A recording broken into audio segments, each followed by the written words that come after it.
अस्सलाम वालेकुम रहमतुल्लाहि व बरकातुहू। दोस्तों की हाल चाल है, ठीक हो?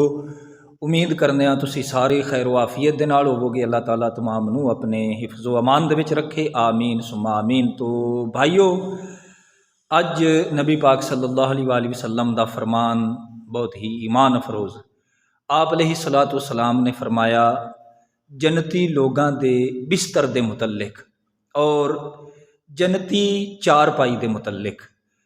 तो इस बारे अर्ज़ करने आप अलैहिस्सलाम ने फरमाया, क्योंकि कुरान पाक दी आयत है वफुरुशिम मरफूआ, आपने फरमाया जन्नती लोगां दे बिस्तर दे मुतल्लिक, यानी उन्हां दा बिस्तर हुजूर फरमाते हैं ज़मीन तो आसमान जितना बुलंद होवेगा, इसका फासला होवेगा।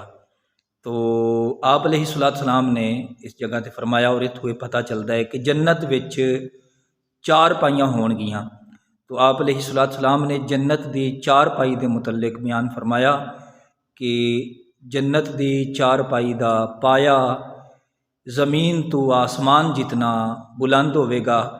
जन्नती दी ये रफ्तार होवेगी, जन्नती जिस जगह ते जान दा इरादा फरमावेगा अल्लाह ताला उसनू इतनी रफ्तार अता फरमावेगा, इतनी कुव्वत अता फरमावेगा, जिथे सोचेगा आन दी आन दे विच जन्नती परवाज करके अपने उस मकाम ते पहुँच जाएगा।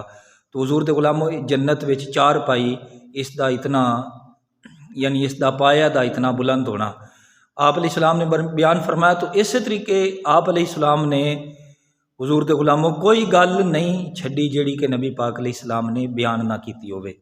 अगर सानू पता ना होवे तो ये अलग मसला है, साडी ला इल्मी है, जहालत है साडी, वरना नबी पाक सल्लल्लाहु अलैहि वसल्लम ने आपने हर मसला बयान फरमाया। तो यानी इत्थों ये भी पता चलता है कि जन्नत विच बुलंद उबाला बिस्तर होणगे। तो इस तरीके ही एक साहबी रसूल ने अर्ज़ किया, या रसूल अल्लाह सल्लल्लाहु अलैहि वसल्लम